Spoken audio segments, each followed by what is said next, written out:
dei início aqui, né? Então, gente, a gente vai Beleza. começar mais agora, mais um podcast, né, do Instituto. Hoje a gente está com o irmão Luiz Antônio, né? Lúcio Antônio, lá vai Luiz Lúcio. Antônio. Luiz Antônio. Luiz Antônio é amigo meu, Lúcio Antônio. E a gente vai falar Isso. um pouco aí dessa relação aparentemente estranha, né, do chefe com o Olavo de Carvalho. Mas antes de passar Isso. para o irmão, eu queria só comentar um pouco, né, da relação aqui de alguns integrantes do Instituto, inclusive a minha, né, com o Olavo. O Olavo tem tido uma relação aqui de amor e ódio, né, para alguns aqui. Eu lembro até que teve um caso aqui que Fabrício, ele palestrou no Instituto e tinha uns caras comentando lá embaixo, dizendo que a gente era comunista, porque Fabrício, no meio da palestra lá, fez uma crítica ao Olavo. Então, muita gente acha que, vendo até algumas palestras minhas também, que eu já fiz algumas críticas ao Olavo, muita gente acha até que o Instituto seria de alguma medida antagônico ao Olavo, mas na verdade é o contrário. A gente teve influência no Olavo, na fundação do Instituto. Eu tô assistindo aula do COF, eu faço parte do COF também. Meu irmão já teve aula, o William, que é outro amigo da gente, teve aula do COF.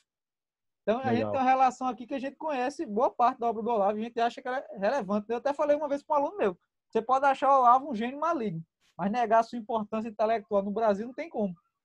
Mas Isso. você afirmar a sua importância não quer dizer que você afirma cada tese em particular que o Olavo disse. Não. Então, são Inclusive, coisas você distintas. pode negar todas. Você pode negar todas as teses e ainda assim admitir a sagacidade, sabedoria, inteligência do cara e até mesmo a influência, né? Que hoje é inegável do Olavo e tal. Exatamente. Então, eu quero, como primeira pergunta aí, deixar para você, o que é que tem a ver Olavo de Carvalho com Francis Schaeffer? Como é que você conseguiu achar uma relação dos dois aí para pôr nesse livro? A primeira coisa, assim, só um comentário antes de responder diretamente a pergunta.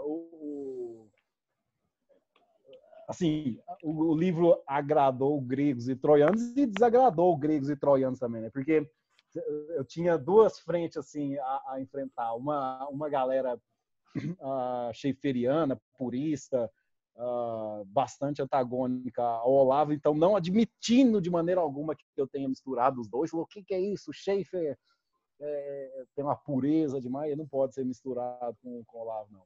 E do outro lado, a ala também católica, né? E eu aviso assim, muito chateado eu ter associado o Olavo a um filósofo, pensador protestante, né, e tal. Agora, o que as duas frentes, né, vamos colocar assim, têm em comum é que as duas não leram o livro, entendeu? Eu até falei, poxa, leia o livro, cara, pra vocês falar então. Aí eu, não quer comprar o livro? Então, toma aqui o artigo, né? Até comentava com o Marcel antes da gente começar o podcast. Eu escrevi um artigo lá na Teologia Brasileira, né? Quem se importa com os intelectuais, e eu faço essa mistura lá já, né? Eu noto assim teses muito semelhantes do Olavo, do Schaeffer na crítica cultural e política, assim por diante. Só que, a despeito desse vínculo, né, porque, por exemplo, evidentemente são duas figuras de influência político-cultural enormes, né, cada um no seu respectivo cenário, mas o Olavo, a direita, que embora eu acredito que o Rushdoony parece mais o Olavo, né, lá do outro lado, porque o Schaeffer, embora fosse um líder de direita nos Estados Unidos muito influente, quem era considerada a extrema direita, né, era o Rushdoony, né? Mas mesmo assim são duas influências importantíssimas, culturais, políticas, né, vamos colocar assim, grosso modo, de direita, apesar de que direita seja um guarda-chuva que cubra muita gente, mas a despeito dessa semelhança óbvia da influência política e cultural deles, o meu link é muito específico, né? O link que eu faço no livro é uma tese específica, um recorte muito pontual do Olavo, em conexão com outro recorte muito pontual do Schaeffer. Ou seja, eu não estou harmonizando o pensamento deles em geral. Tá? Não é assim, olha, os pensamentos do Olavo, a cosmovisão do Olavo é compatível com a cosmovisão do Schaeffer, embora, em muitos aspectos, eu acredito que haja essa compatibilidade, né?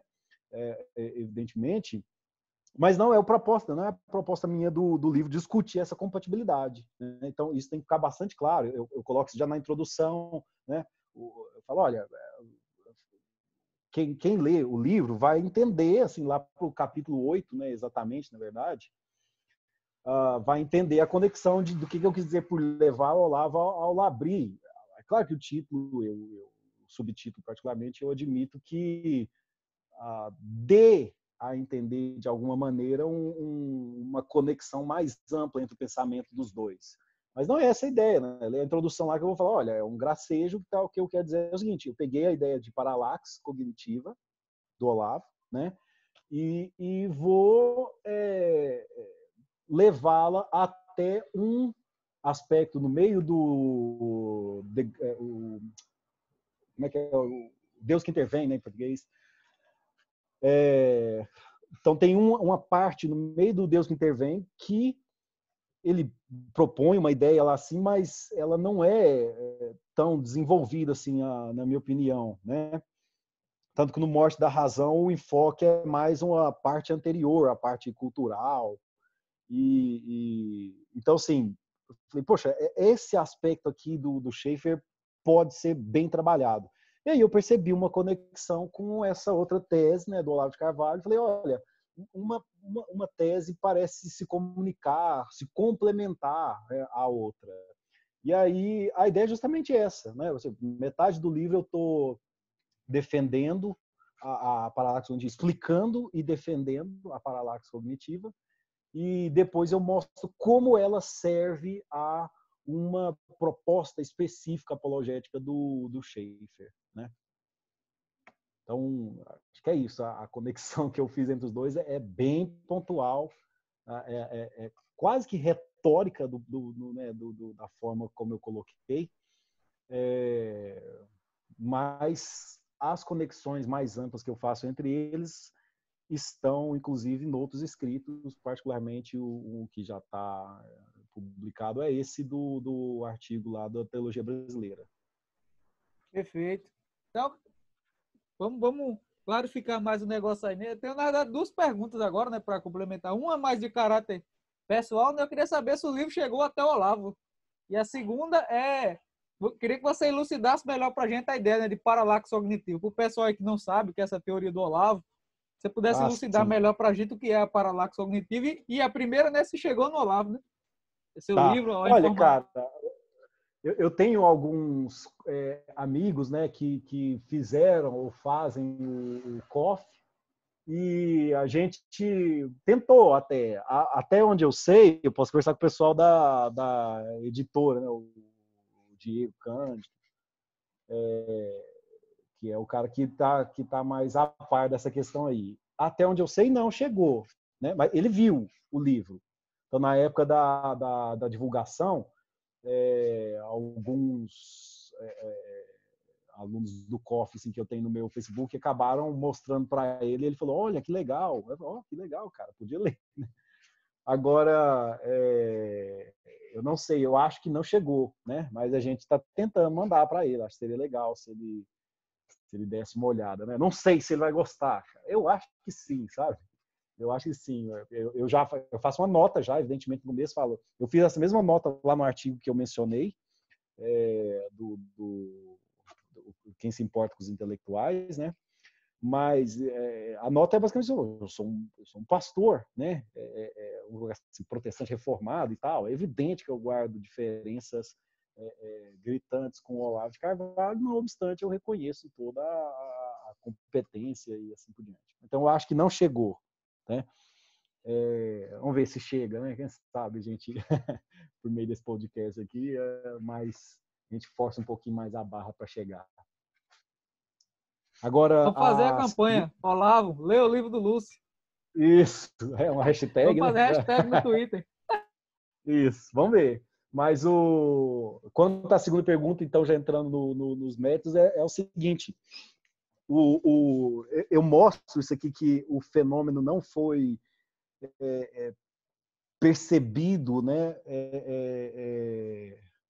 Ao menos em aspectos mais incipientes, assim, primeiramente pelo Olavo, mas o Olavo dá um enfoque, né, um encap muito importante para o fenômeno.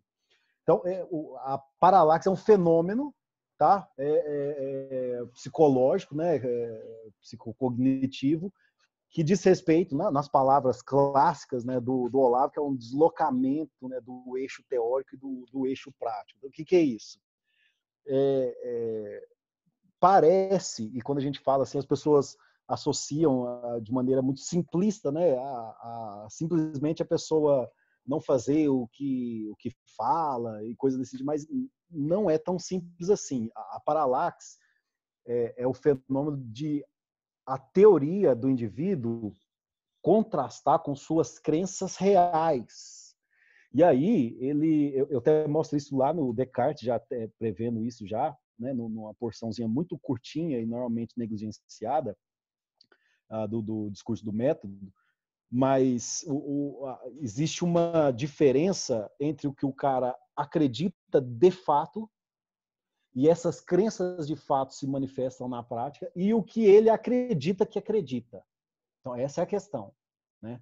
Ele acredita que acredita em determinadas coisas, discursa, né, e assim por diante, só que aquilo não corresponde ao que ele de fato acredita.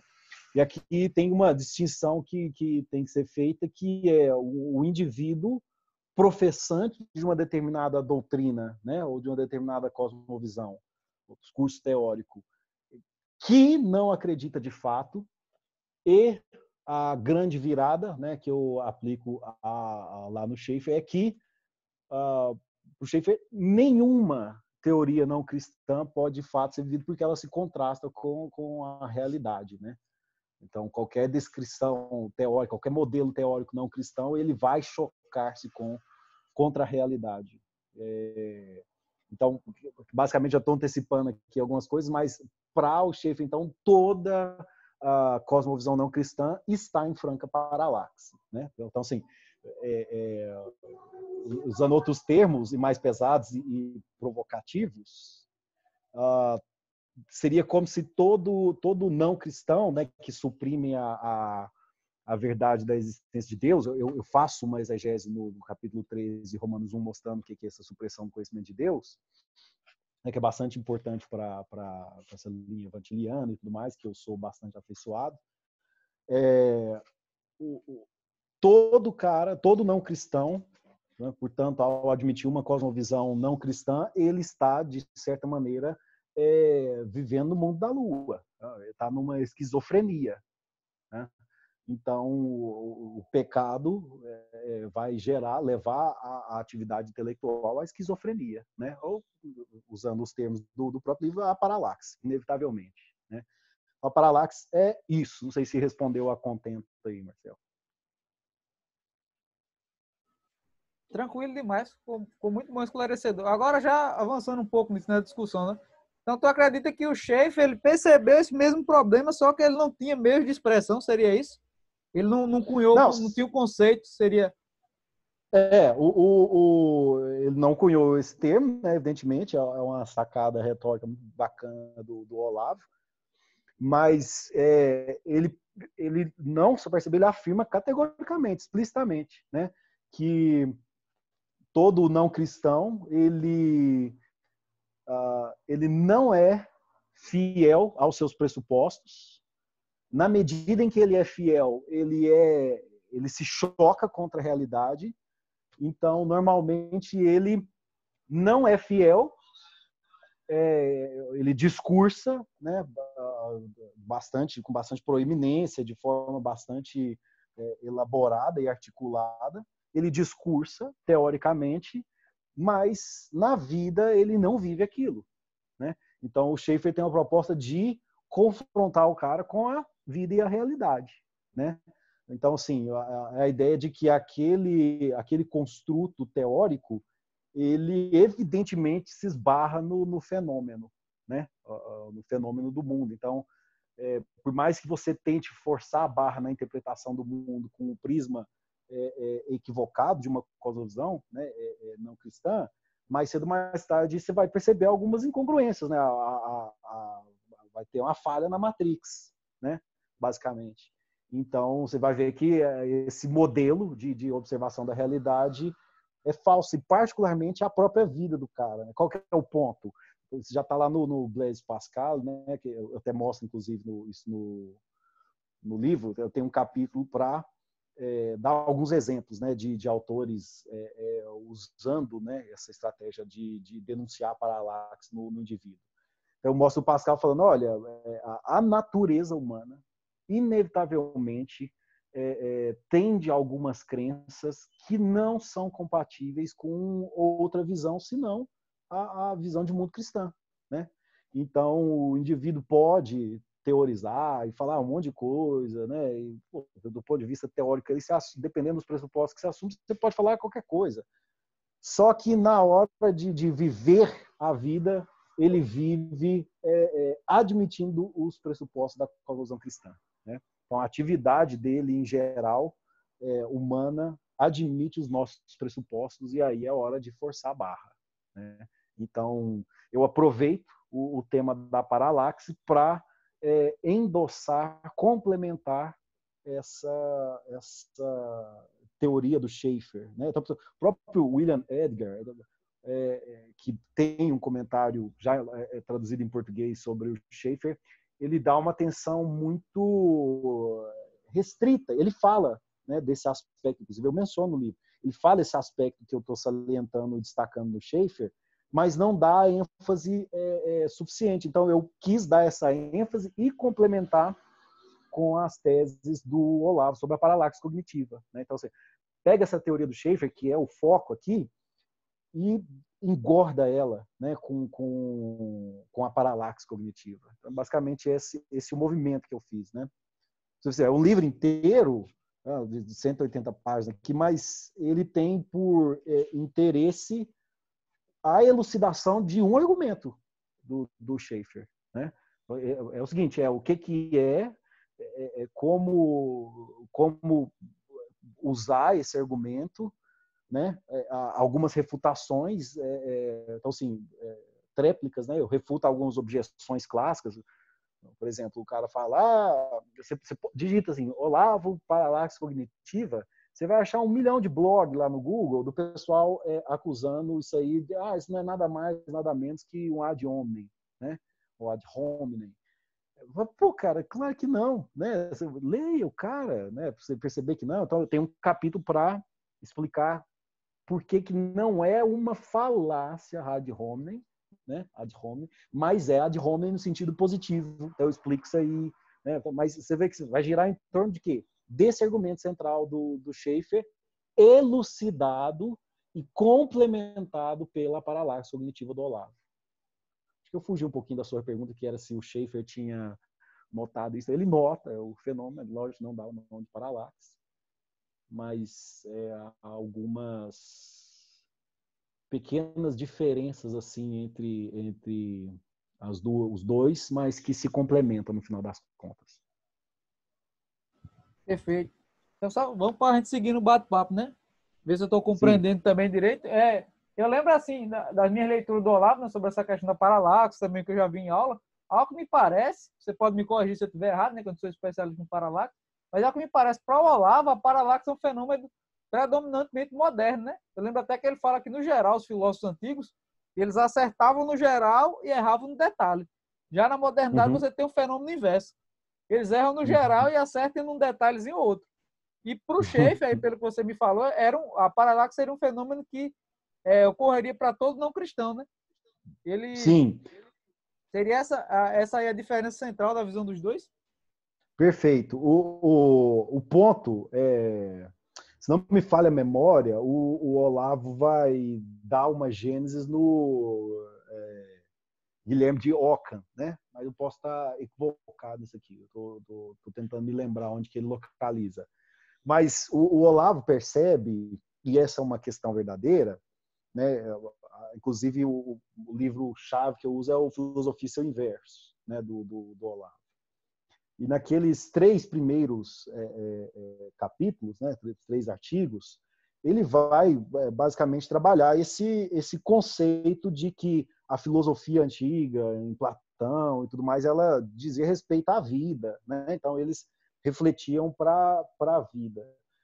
E ele observa uma certa profissionalização e artificialidade da atividade teórica a partir da modernidade, né, particularmente. Então, certamente, para o Olavo é um fenômeno recente. E aí você captou perfeitamente. Para o Schaeffer, não. Né? Para o Schaeffer, não que... Você pode concordar com os dois, em certo sentido. Né?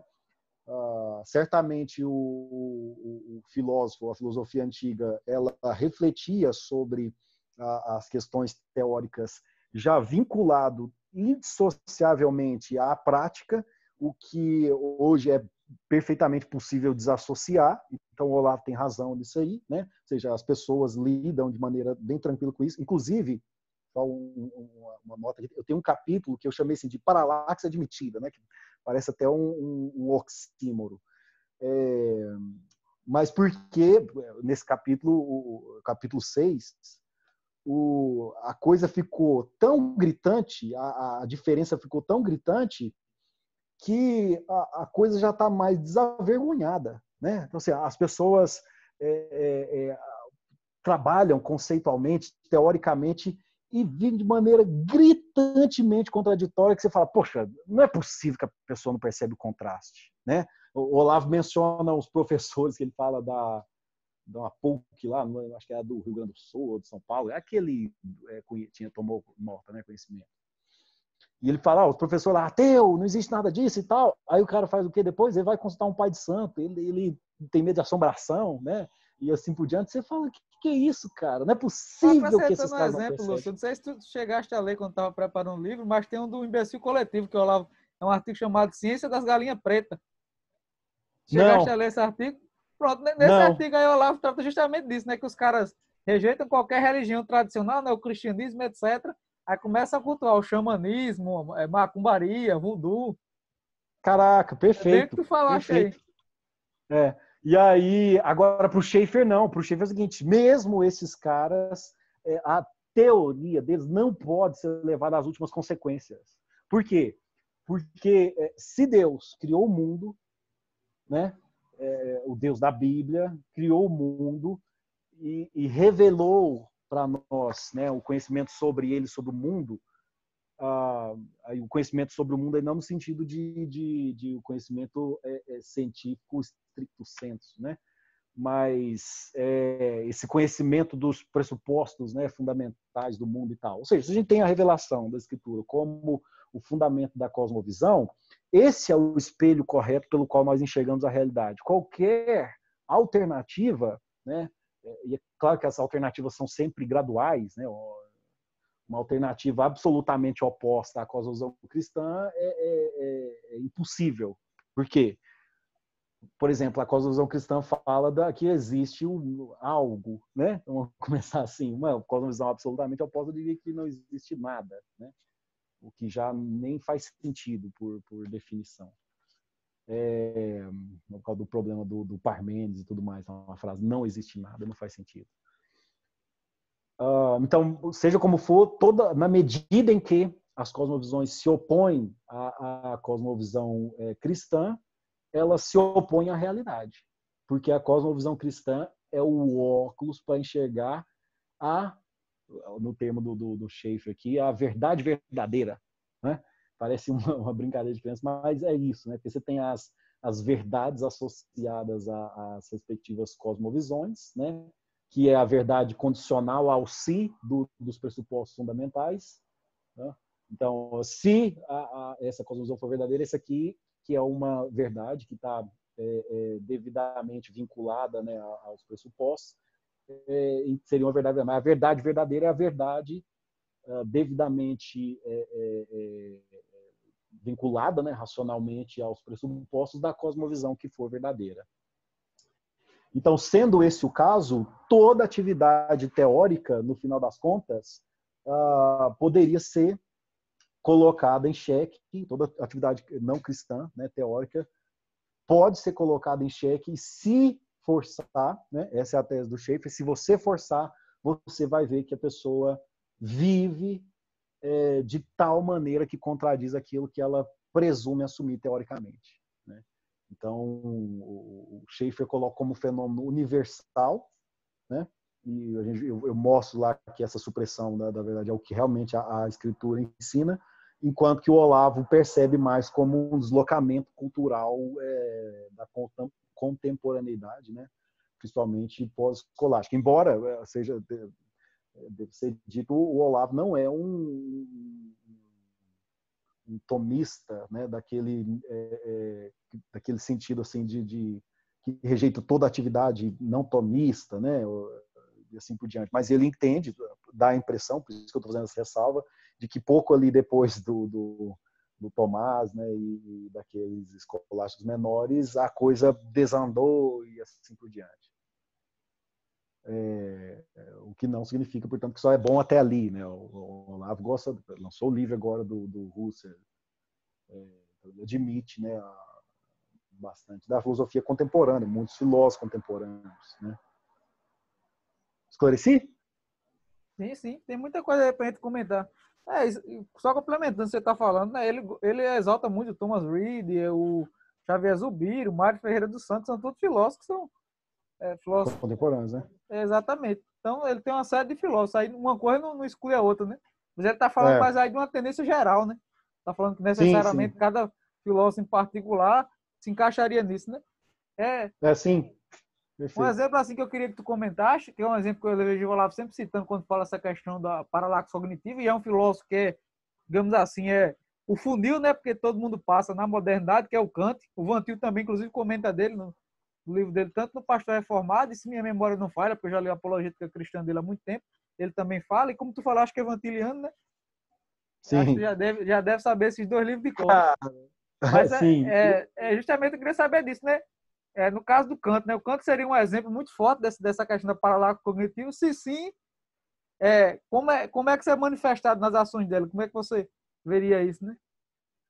Então, inclusive, cara, tem uma página no Facebook, né, que começou uma discussão sobre meu livro e um rapaz bastante exaltado, né, bastante anti-olavista, assim, ele foi lá falar justamente sobre esse vínculo da paralaxe, a interpretação do Olavo ao Kant. Eu não sei se isso aqui foi uma boa do ponto de vista marqueteiro, porque eu não sou um grande fã da interpretação do Olavo do Kant, tá?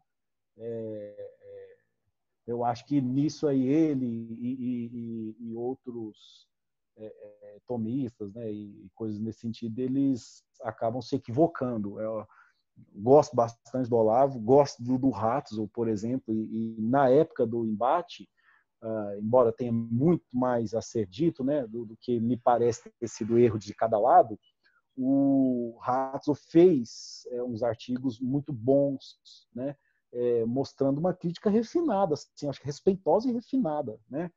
Tudo bem, pode ser que eu não tenha tido a intenção explícita de ser respeitoso, mas ele deu como disse, a importância, né, o respeito suficiente para ler o Olavo lá e falar, pô, isso aqui ficou impreciso na observação do que o Kant faz e acredita, né, ou do que o Kant ensinava, particularmente na primeira crítica. Então, assim, eu não acredito que a interpretação do Olavo ao Kant seja a melhor interpretação, tá? Feita essa ressalva, o Kant, né? E aí estranhamente eu usaria até o Nietzsche, né? O Nietzsche acha assim, pô, o Kant, a teoria do homem do Kant é a teoria de uma máquina, né? Agora, curiosamente, o Kant, ele parecia uma máquina mesmo, né? Que fica bastante curioso, porque dizem que o pessoal de manhã ajeitava o ponteiro do relógio pela hora que o Kant passava, né? Em Königsberg. Então ele parecia realmente ser uma maquinazinha. Mas é evidente que o Kant demonstra, ele não pensava que ele estava vivendo, né, no mundo estritamente fenomênico, né, que ele não estava, de alguma maneira, em acesso a das Dingen sich, né, que é a coisa em si. Então, eu acho que o que pode ser aproveitado aí bastante da crítica do Olavo em relação ao Kant, no que diz respeito à paralaxe cognitiva, é esse aspecto de que, em alguma medida, o Kant não vivia no mundo para si, né, que é o mundo do fenômeno, como se fosse um mundo diferente do mundo em si, né? Acho que essa é a observação que me parece proveitosa do Olavo em relação ao Kant nesse aspecto, né? E aí, essa é uma questão interessante de ser explorada. Aí, certamente, o que vem na sequência, né, que é o idealismo alemão e muita coisa nesse sentido, que faz essa ruptura entre o mundo para nós e o mundo em si, né, certamente isso pode e tem influência nessa distinção da atividade teórica e da realidade, né? A realidade real. A realidade não é legal de falar também do ponto de vista da análise kantiana, né? Das categorias. Assim, da coisa em si, para ser técnico, né? O Kant, com essa separação, ele certamente influencia o que vem na sequência a pensar na atividade teórica como atividade para si, né? Claro, um kantiano pode falar, pô, mas não é isso que o Kant quis dizer e tudo mais. Eu sei, mas é isso que muita gente pode entender, né? Agora, já não é, por exemplo, o que o Hegel entende, né? O Hegel tenta recuperar a coisa em si como fenômeno do espírito, né? Então, mas certamente, né, o Kant tem um papel importante na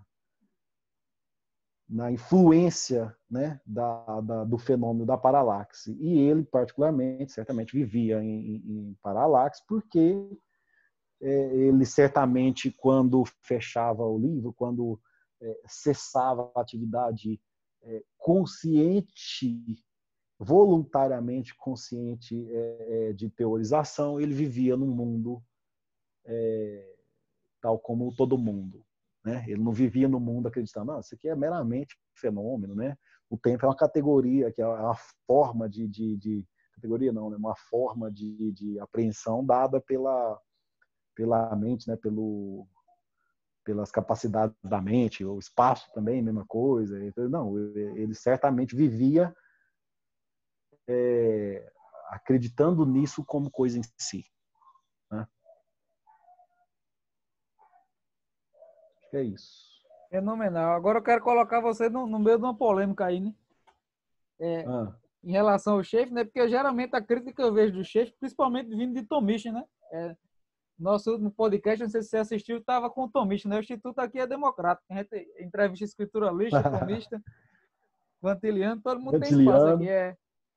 Mas um ponto que geralmente os tomistas criticam, né, na obra do Schaeffer é justamente quando ele faz aquela relação com natureza e graça em relação ao tomismo, mais especificamente, né? Então disse que o Schaeffer ali se equivocou. Ao que me parece, ele está repetindo ali uma crítica do Doivas, né? Eu já vi alguns Doivas dizendo que meio desajeitado. Mas eu queria saber aqui, acrescentando mais um elemento, né? Eu queria saber se, além disso, né, além de você comentar sobre a sua visão sobre esse ponto, se o Schaeffer errou ou não, eu queria saber se o fenômeno da paralaxe também se estenderia a São Tomás, né? A gente viu aí que dentro da perspectiva do Schaeffer, ele se estenderia a todo não cristão. Mas no caso do tomismo, que é meio como fosse uma síntese, né? Do pensamento clássico com o pensamento cristão. Também estaria incluído, não estaria? Então, como é que você vê isso aí? Por exemplo, eu vejo não só o Schaeffer, né, mas o pessoal geralmente fala do Doivert, que é muito mais elaborado que o Schaeffer, né, evidentemente, e do Van Til. O meu principal problema com esse pessoal é que eles não entendem nem Van Til e nem Doivert com profundidade, tá bom? Mas aí o cara vai falar, cara, você entendeu qual é a perspectiva? O cara, né, tipo assim, eu não vi ainda pessoal desse pode ser que tem, evidentemente, mas esse pessoal com uma compreensão de filosofia crítica suficiente para entender qual o ponto de vista, por exemplo, que o Van Til está discursando sobre o Asperger, ou seja, qual é o prisma que ele levanta e sustenta, qual o tipo de problemática, né, filosófica ele está usando para avaliar esses autores. Porque isso muda a perspectiva que você tem do autor. Né? Então, por exemplo, eu quero saber, você coloca o problema do conhecimento do mundo externo, né, que vai ser recapitulado e reinaugurado no Descartes. Esse é um problema novo, né? E que você vai ter que deduzir ele de alguma forma no Tomás de Aquino e autores anteriores ao Descartes. Né? Claro que você remonta isso aí de alguma maneira, por exemplo, do Teeteto, né? Teeteto do Platão, você já tinha esse problema. É um problema absolutamente novo, mas é um problema relativamente sem importância, né? Antes disso aí. Então, quando você vai fazer uma releitura dos filósofos a partir de um problema novo colocado por um novo filósofo, quem é daquela outra escola e não percebe esse outro prisma problemático, né, de problema, de questão filosófica pelo qual você está interpretando outro filósofo, vai falar, está interpretando mal, e assim por diante. Né? Mas aí, para você entender a interpretação do outro cara, você pega e interpreta ele mal. Né? Então, eu acho que assim, muito das críticas interessantes, né, de tomistas a Schaeffer, particularmente, faz parte de tomistas que cometem a mesma injustiça com Schaeffer, Van Til, Doiverd, né, e assim por diante. Então, dito isso, me parece, e não é só o caso do Tomás de Aquino, mas o Schaeffer, ele fala isso. Né? Eu ponho uma citação dele falando isso aí. Ele não se via como um grande scholar, né? Ele não se via como um grande acadêmico e tal. Então, ele comete certos deslizes, né? E aqui, claro, a gente pode achar aqui que eu estou com eufemismo, outros acham que precisamente eu posso só chamar de deslize, dependente do grau ou da extensão, né, do erro. Schaeffer comete certos deslizes na interpretação não só do Tomás, como de outro autor que eu tenho muito apreço, que é o Kierkegaard. Né? Eu acredito que, eu tenho uma pesquisa futura que eu estou tentando entender, mas eu acho que foi graças ao Barthes, e não sei se graças ao Barthes, mas provavelmente graças ao Barthes e depois o Gordon Clark, né, que o Kierkegaard se tornou um autor bastante hostilizado e antipatizado. Né? O próprio Schaeffer, ele faz uma interpretação que quem lê o Kierkegaard fala, pô, não é isso aí. Né? Claro, há Kierkegaardianos, inclusive no Como Viveremos Depois, o Schaeffer admite isso aí. Ele fala, olha, eu sei que eu estou falando aqui, pode não ser Kierkegaard, mas são de Kierkegaardianos. Aí ele correto, pode ser, tem Kierkegaardianos assim. O Van Til, particularmente, está trabalhando diretamente com, ele cita o Tomás, mas ele está trabalhando particularmente com neotomistas, né, da sua época. Ele cita, né, diretamente estou até com ele aqui na minha frente, o Jacques Maritain, né, Maritain, esqueci a pronúncia correta, que era um tomista importante da época, né? Então, a gente tem que ter essa sensibilidade para a interpretação dos autores de outros filósofos, né? Ou seja, da interpretação de filósofos de outros filósofos. Geralmente, a acusação é muito comum na filosofia de dizer que um autor interpretou todo filósofo, né? Você participou da academia, você vê que geralmente as escolas se acusam mutuamente de interpretação ruim umas das outras. E particularmente eu acho que isso realmente acontece, né? O próprio Husserl, ele está tentando unificar a filosofia num discurso único por meio da fenomenologia, porque ele percebe que as coisas ficaram ilhadas, né? cada escola filosófica ela acaba se aperfeiçoando e amadurecendo e ganhando uma complexidade muito grande, de modo que elas se tornam praticamente incomunicáveis, né? Veja quão grande dificuldade é você conseguir um diálogo entre as duas tradições, por exemplo, entre uma tradição escolástica e uma tradição aristotélica, né, nesse sentido, e uma tradição kantiana, né, crítica. São duas escolas dificílimas de penetrar.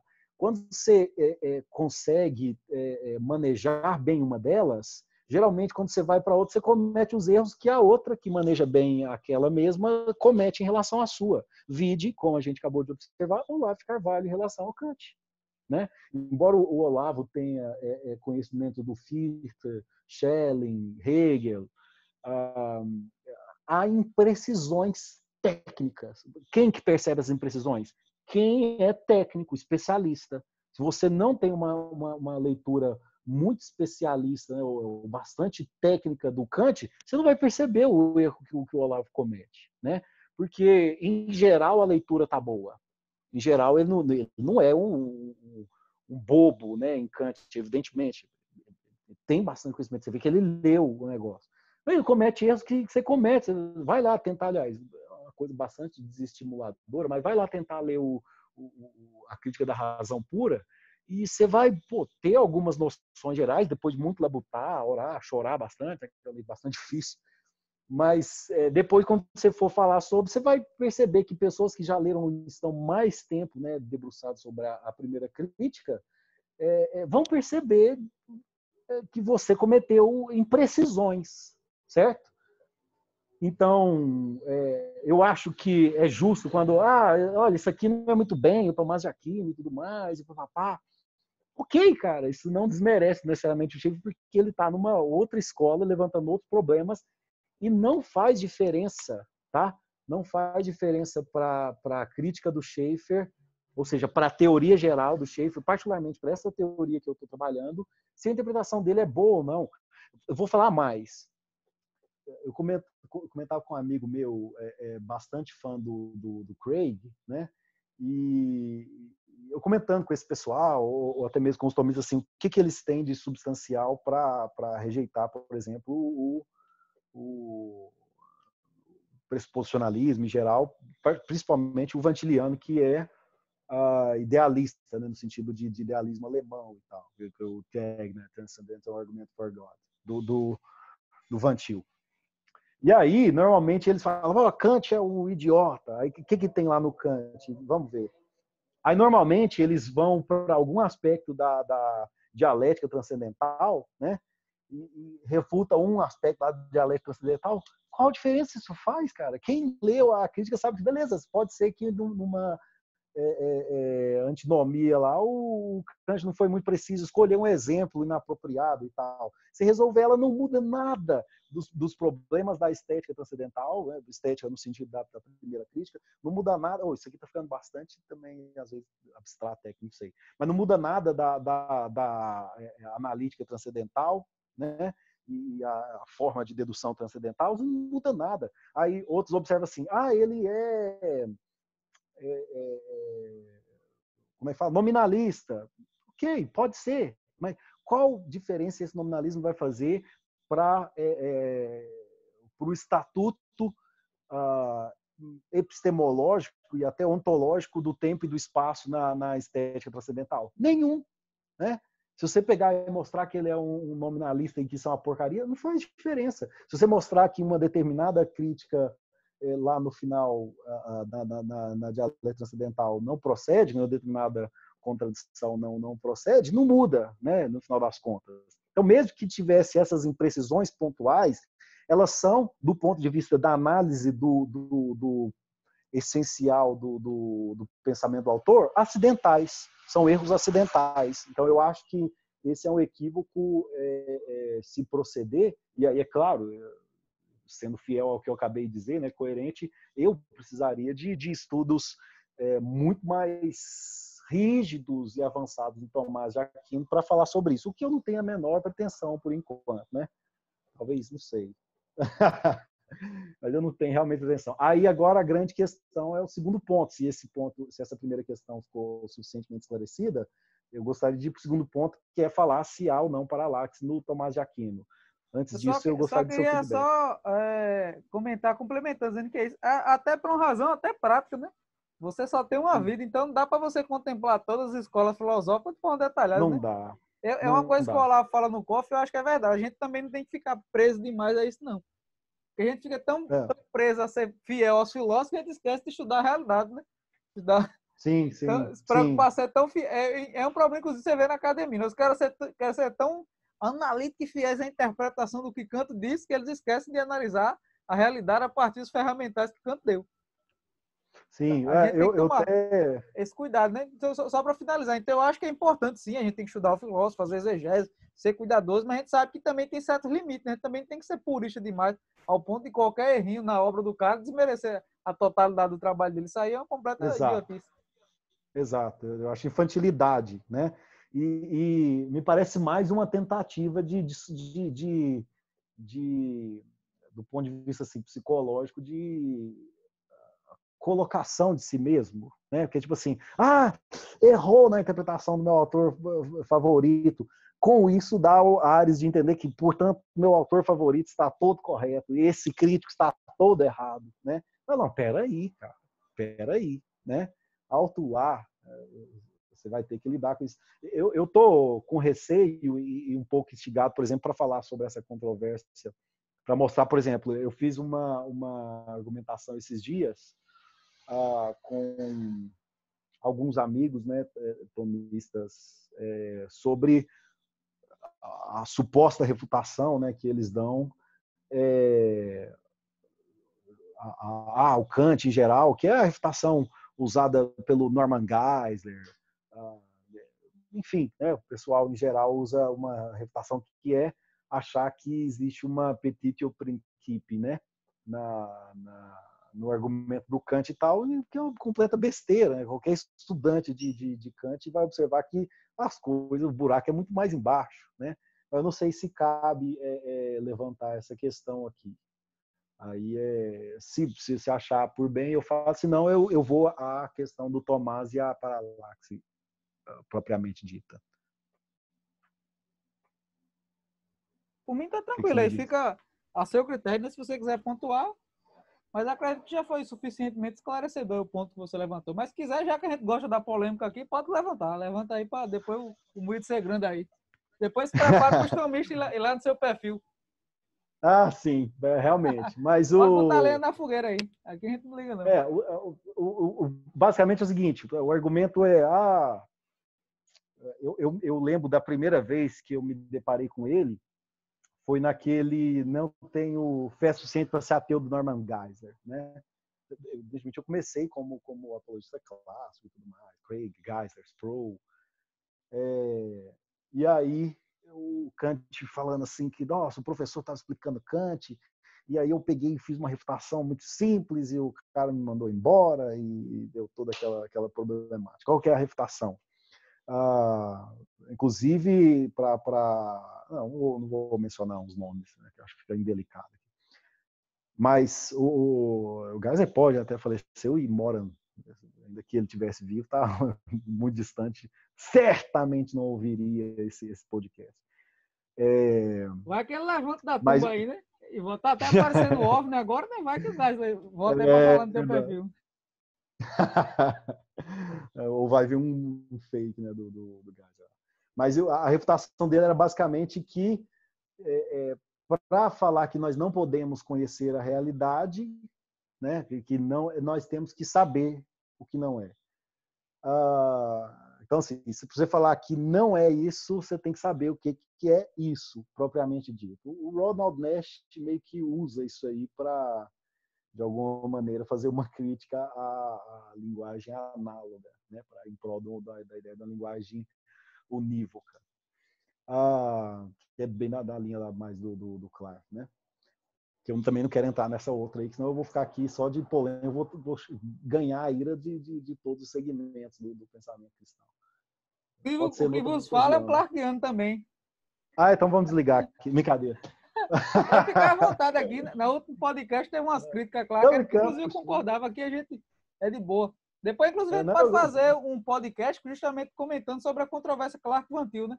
Eu, falando isso a partir do ponto de vista clarkiano e depois chamar tu para falar do ponto de vista vantiliano. Tu topas? Seria uma honra. Opa! Pronto, né? Antes eu vou falar aí, ver se algum clarkiano topa, né? Falar sobre esse tema e depois já comento contigo. Já pode ser o próximo podcast que a gente vai fazer. Demais.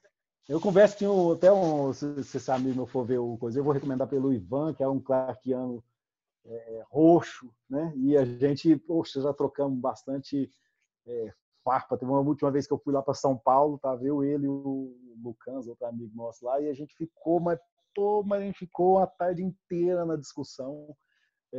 Clark e Van Til, bem produtivo, assim, bem legal. Mas o ponto é o seguinte: o que o Kant observa é que, começando só para ser breve, do ponto de vista da estética transcendental, é que a forma como a gente percebe, ou como a gente toma ciência, ou adquire o conhecimento do espaço do tempo, é diferente da forma como a gente adquire o conhecimento de todas as outras coisas sensíveis, né? Então, o que eu observo? Olha, eu posso abstrair, né? Eu pego alguma coisa qualquer e vou retirando todas as outras coisas dela, que seriam aquelas propriedades secundárias do Locke, né? Só que eu não consigo pensar a coisa sem espaço ou sem tempo. Então, eu falo, poxa, então, essa coisa ela não é apreendida tal como as outras coisas sensíveis que podem ser retiradas num processo abstrativo. Elas parecem já ser dadas. Então, essa observação faz com que eu note em mim algo que contribui, se mistura ao que é recebido de fora, né? E esse conjunto, essa complementação é o fenômeno que eu recebo. Então, eu tenho ele indistinto, né? De alguma maneira proveniente da coisa em si, e eu misturo isso aí com... Se inevitavelmente eu misturo as coisas, né? Eu acrescento um ingrediente de modo que o que vem ao palco da consciência nunca é a coisa pura sem essa mistura, eu não tenho conhecimento da coisa sem a mistura. Fim de papo, né? Então, isso não é um petit principe, é simplesmente o fato de que ou eu mostro que o tempo e o espaço são recebidos sensivelmente, né? Tal como as outras coisas e tal, ou então eu vou ter que admitir com Kant que isso é inserido no fenômeno pelo aparelho cognitivo, né? E se é inserido, eu não conheço a coisa sem essa mistura. É claro que precisa ser dito, né? Principalmente quando eu estou conversando com amigos meus de apologética clássica, automistas e tal, que eu não sou kantiano, ok? O Van Til não é kantiano, mas o negócio é que ele fala assim, o problema é bom, né? O problema filosófico é bom. Ele acha que a resolução do Kant é uma porcaria, ele acha que a resolução do Hegel é uma porcaria. Ele tem uma afinidade com algumas resoluções do Fichte e do Schelling, né? O doutorado do Van Til. Mas não quer dizer que a gente só fala assim, poxa, o cara colocou um problema legal, né? De vamos resolver ele, e ele fala, pô, eu sei como resolve. Essa é a grande questão do Van Til, né? Eu sei como resolve.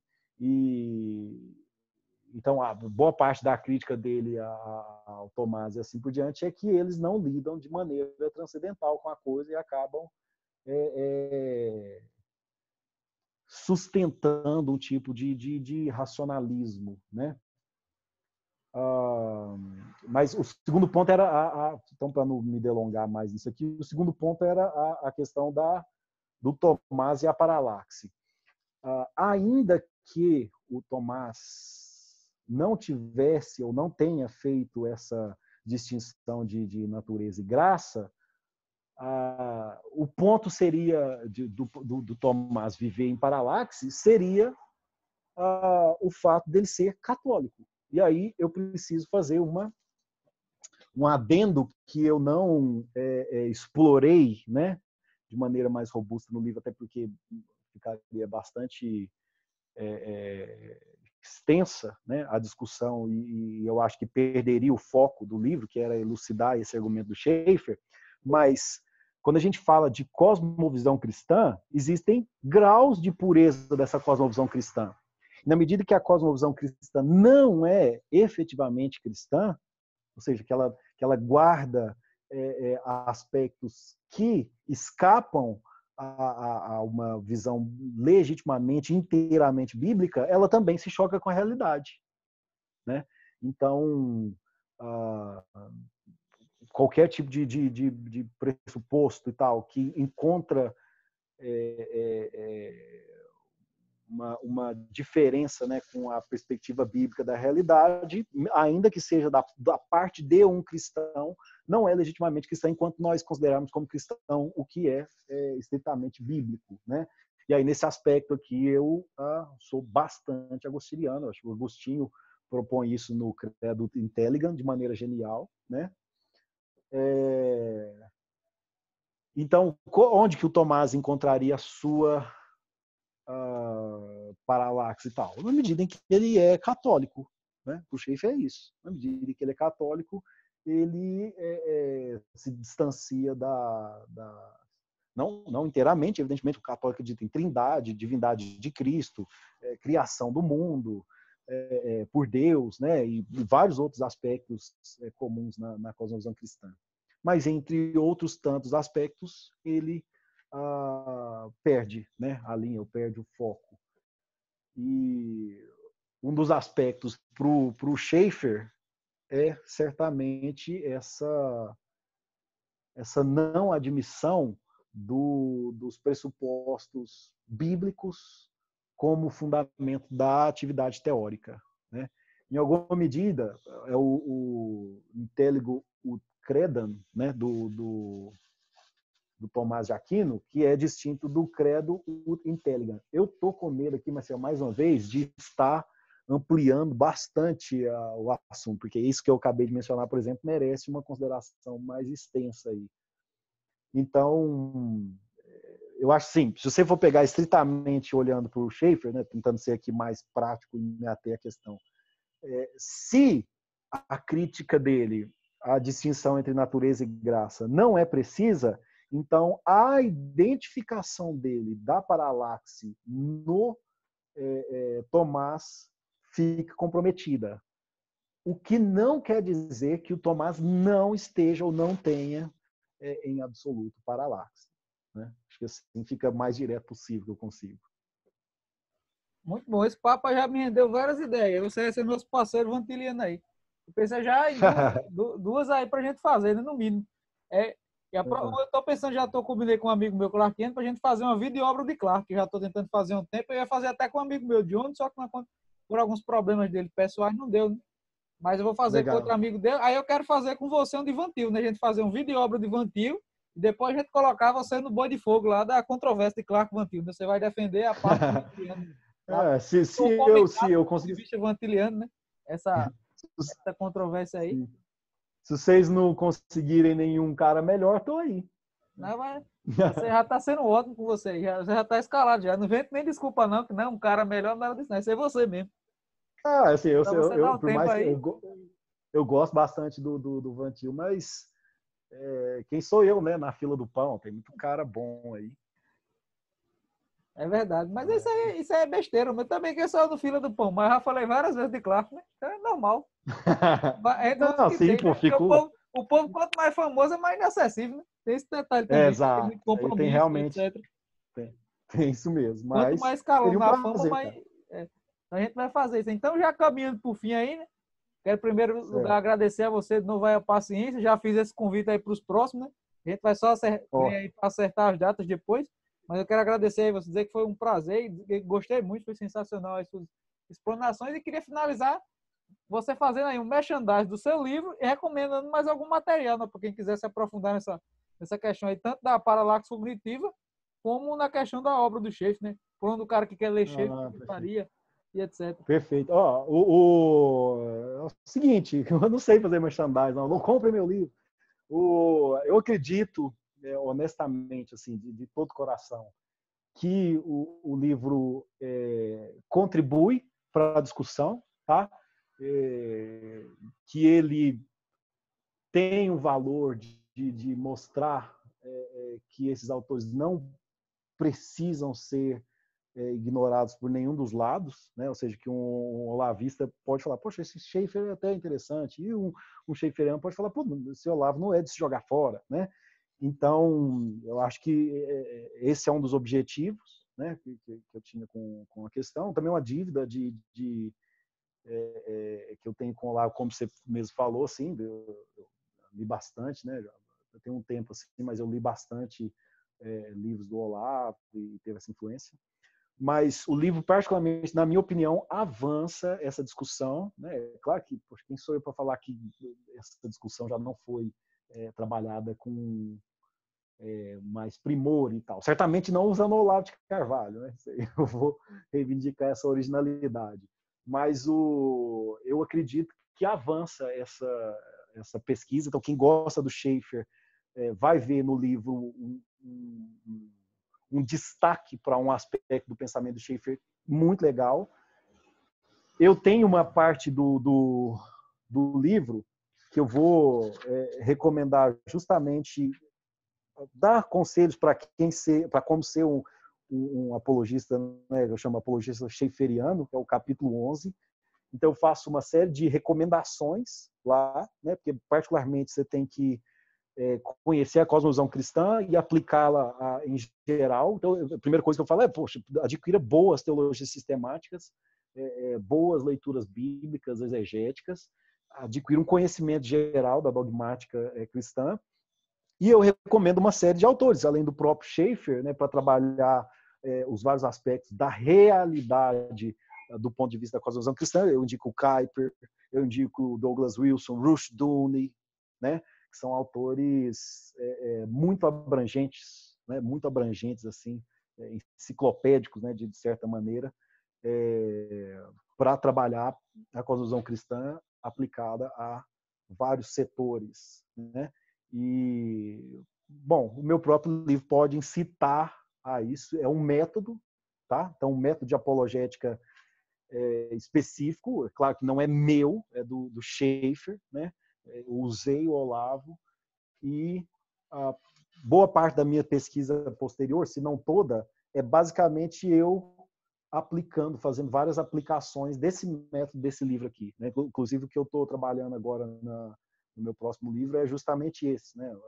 Que provavelmente vai durar até o doutorado aí, que é a ideia da felicidade e os vários aspectos da felicidade vinculados a pressupostos cristãos. Então, todo mundo vive buscando felicidade e tudo mais com uma série de pressupostos cristãos sem os quais não poderiam viver. A maioria das cosmovisões não podem se sustentar, né? Na prática, as pessoas estão em paralaxe quando elas vivem na busca de felicidade. Então, o livro, eu acredito que enseja bastante, né, essa questão. Ele só explica o método, dá vislumbres de como ele pode ser aplicado, né? E aí todo mundo, segundo as suas próprias bagagens filosóficas, vão conseguir fazer os seus próprios links, né? Eu não sei se você chegou a acompanhar a resenha do Nathanael Castoldi, e a gente está conversando, né, sobre isso e tal. Ele fez os seus próprios links, desenvolvendo, né, os seus próprios links a partir disso, que ele explica. Esse é o método, né? Aí, outra coisa legal que eu acho que eu contribuí no livro, que você pensa assim, pô, mas um argumento só, estando em página, só para uma coisa. Eu trabalho com objeções, né? A pessoa pode falar isso. O que você fala? Não, essa objeção é ruim. A pessoa pode falar isso. Não, essa objeção aí é ruim e tal. Eu trabalho, inclusive, com a acusação contra nós, né, que eu falo que é o contra-ataque. E se o cara te colocar a cosmovisão cristã em xeque e te acusar de paralaxe? Inclusive o Schaeffer passou por isso, né? Que é o problema dele lá dos Alpes, que ele ficou meio malucaço lá depois do mimimi do Karl Barth. Que é outra briga que eu tô comprando, né? Certamente eu vou comprar bastante inimigo, que os bartianos vão ficar tudo maluco. Mas, pô, Schaeffer, né? Schaeffer Van Til, queria que eu fizesse também passasse pano pro Bart, não é difícil.